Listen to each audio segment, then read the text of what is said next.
Dating teen actress na si Kim De Los Santos, na-shock sa pagpanaw ng kanyang first love na si Red Sternberg.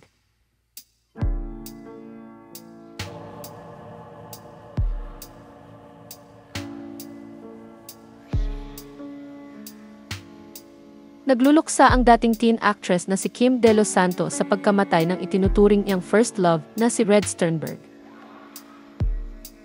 Matatanda ang pumanaw ang dating aktor sa edad na 50 noong May 27, 2025. Matapos malaman ni Kim noong May 30, 2025 ang malungkot na balita tungkol sa pagpanaw ni Red ay ipinost niya sa Instagram account ang litrato nilang dalawa. Sabi niya sa caption ng kanyang post, "To my first love, may your soul rest in peace." Matagal nang naninirahan si Kim De Los Santos sa Amerika, kung saan nakabase rin si Red Sternberg.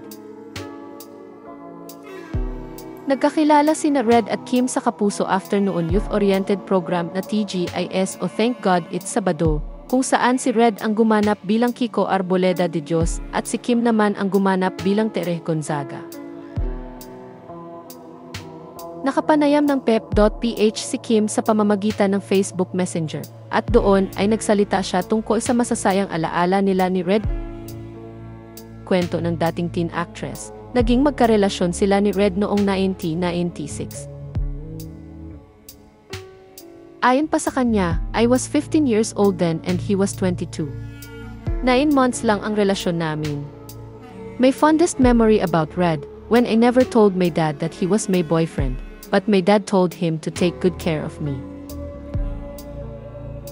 Inilahad ni Kim na si Red ay matalino, problem solver, at kapag inilagay niya ang kanyang isip sa isang bagay ay ginagawa niya ito ng buong puso.